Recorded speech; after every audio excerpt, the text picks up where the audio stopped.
video. So what I'm doing today is repairing the navigation lights on my tinny. So there's the panel from the old lights.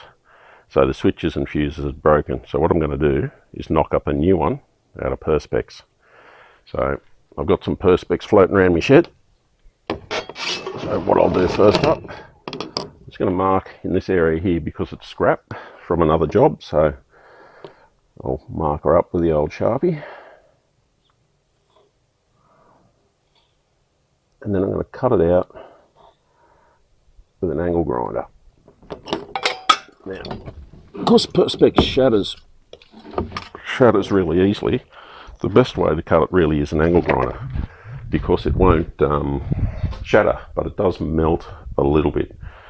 So it can be a little bit of a mission, but it's worth the effort. If you use a jigsaw, it's going to just shatter it on you.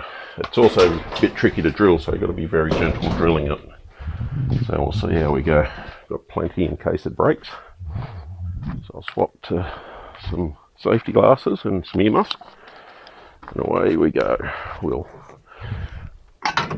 cut out the noise of the grinder. No one needs to hear that.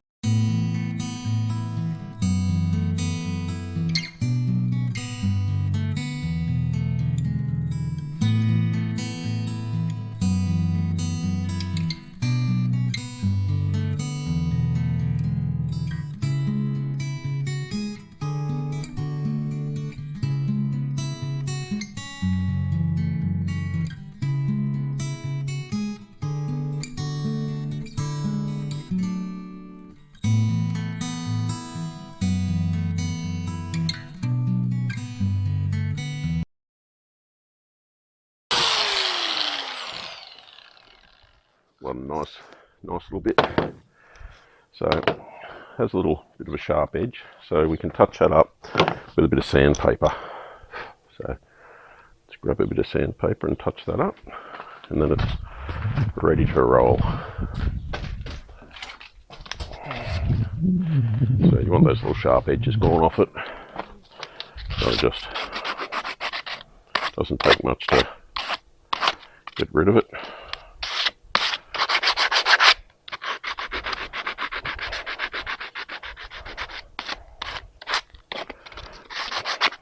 Now we're going to leave that protective coating on it until we've finished all our marking out, so we don't look how beautiful. So here we go. So put him over there. And the beauty of see-through Perspex is we can mark exactly where our holes are. Right. Here we go. Beautiful. Now drill them with the Z battery drill on a nice flat surface, and very carefully. So start drilling.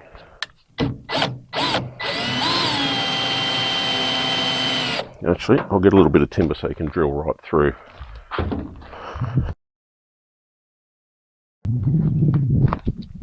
Now with Perspex, you've got to slow right up and take all the pressure off when it's about to go through, otherwise it shatters. So nice and gentle. And there we go, one nice hole. Crucial it's on a flat surface. If it's not on a flat surface, it'll break or crack.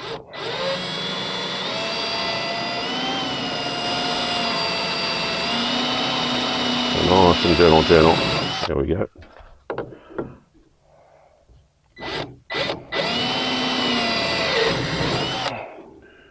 Sharp drill is also essential.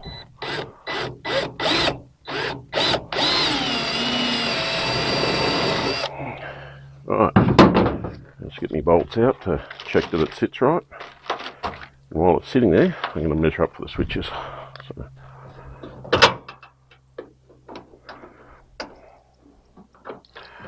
okay, we've got a top and a bottom, obviously.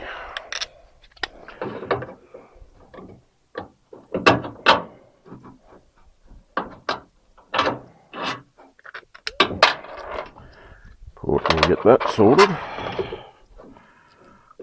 Obviously the there we go.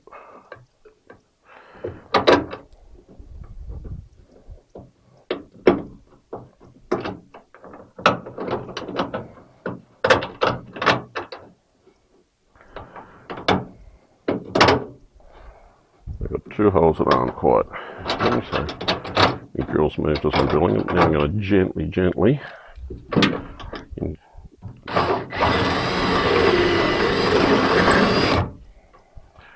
got to be extremely gently careful when you do this, because it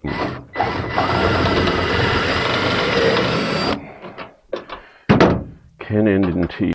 Rightio, so what we've got here is I've sped it up. I'm measuring to where to put the switches in. Now the switches are a 13mm diameter, so I'm drilling a small hole first very carefully, and then I'm going to progressively drill slightly larger holes until I get to the size for the switch, because if you tried to do it in one hit, it'd crack or break the perspex on you. So here I'm going through there. Now you get a knife and just take all the edges off the holes, all the burrs off, and then we're fitting the switches in here. So I've just sped it all up because it takes quite a while, and you'll see me start to fit the switches and the wire, and I'll slow down and explain on the wiring in a second.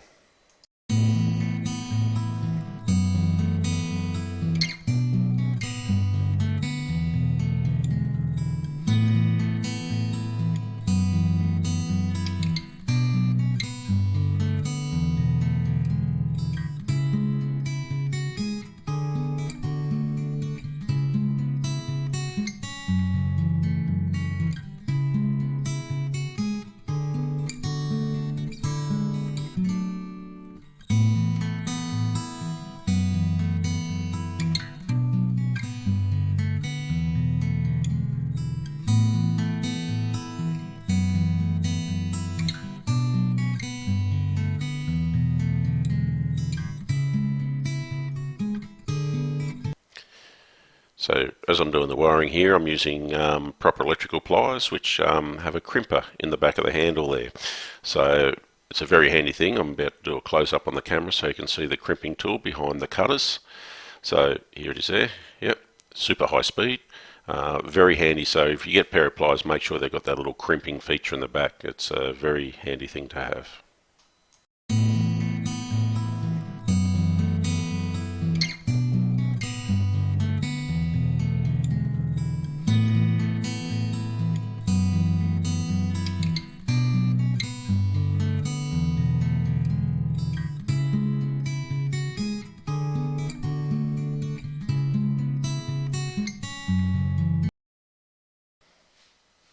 So here we have a zoom in on the switches.